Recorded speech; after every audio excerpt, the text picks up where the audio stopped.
Imagine waking up one day and realizing that almost everything around you depends on one man. The lights in your home, the fuel powering your city, the businesses around you, even parts of the economy itself, all connected to a single person. Now imagine something even more extreme. One man controlling nearly 90% of an entire industry. Not just one company, not a group of companies, an entire system. That's exactly what John D. Rockefeller built. And here's what makes it even more unbelievable. He didn't invent oil. He didn't discover it. He didn't even drill it. So how did he become one of the richest and most powerful men in modern history? How did a quiet, disciplined man build an empire so massive that it eventually scared the United States government? And more importantly, what can we learn from the way he did it? Because this isn't just a story about oil. It's a story about control. To understand Rockefeller, we need to go back to a very different world. This is the mid-1800s. There are no electric lights, no modern cities, no cars, no global corporations. At night, most homes are dark, and the one thing people desperately needed was light. That light came from oil, more specifically, kerosene. Kerosene was used in lamps, and it quickly became one of the most important products in everyday life. If you had kerosene, you had light. And if you had light, you had productivity, safety, and comfort. So naturally, demand exploded. And whenever demand explodes, something else happens.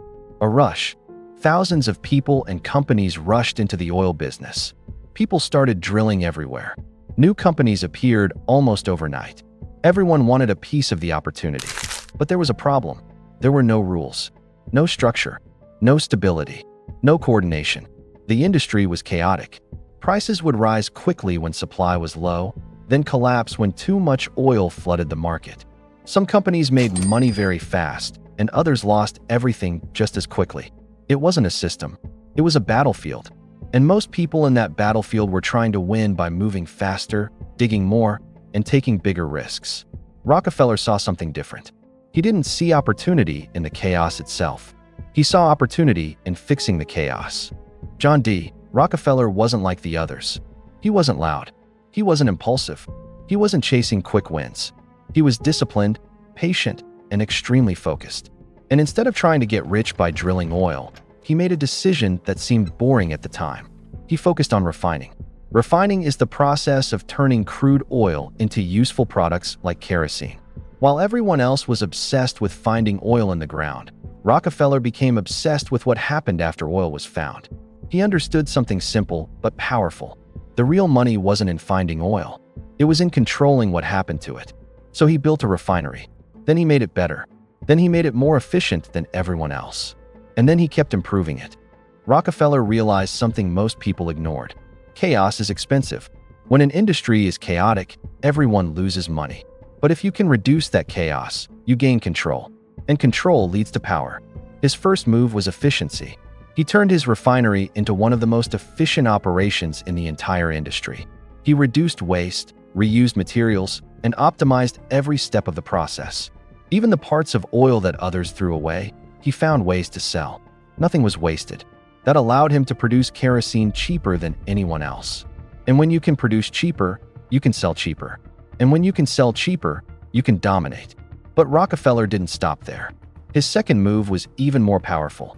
He focused on transportation. At that time, railroads were the only way to move oil across long distances. And transportation was expensive. Rockefeller negotiated special deals with railroad companies. Lower prices, better terms, hidden advantages. Sometimes, his competitors were paying significantly more to transport oil than he was. That gave him a massive structural advantage. He could move oil cheaper, sell it cheaper, and still make more profit. And then came his most aggressive move. He started buying his competitors. Rockefeller approached smaller companies with a simple offer. Sell to me. If they agreed, he absorbed them into his system. If they refused, something else happened. Prices in their region suddenly dropped. Not everywhere, only where they operated. Rockefeller could afford to sell at lower prices for longer. Most small companies couldn't survive that. Eventually, they either failed or came back to him and accepted his offer. One by one, competitors disappeared. Not through luck, through strategy, through pressure, through control. And as more companies were absorbed, Rockefeller's system became stronger, more efficient, more connected. more dominant, until eventually, he created something entirely new: Standard Oil. Standard Oil wasn't just a company. It was a system. It controlled refining, transportation, and distribution. It was vertically integrated, meaning every part of the process worked together under one structure. That level of control had never been seen before at that scale. At its peak, Standard Oil controlled around 90% of all oil in the United States. Think about that. 90%. That means almost every drop of oil touched Rockefeller's system in some way. That's not competition. That's domination. But power like that doesn't go unnoticed. And it doesn't go unchallenged. Competitors began to complain. Journalists started investigating. Stories began to spread. People started asking questions.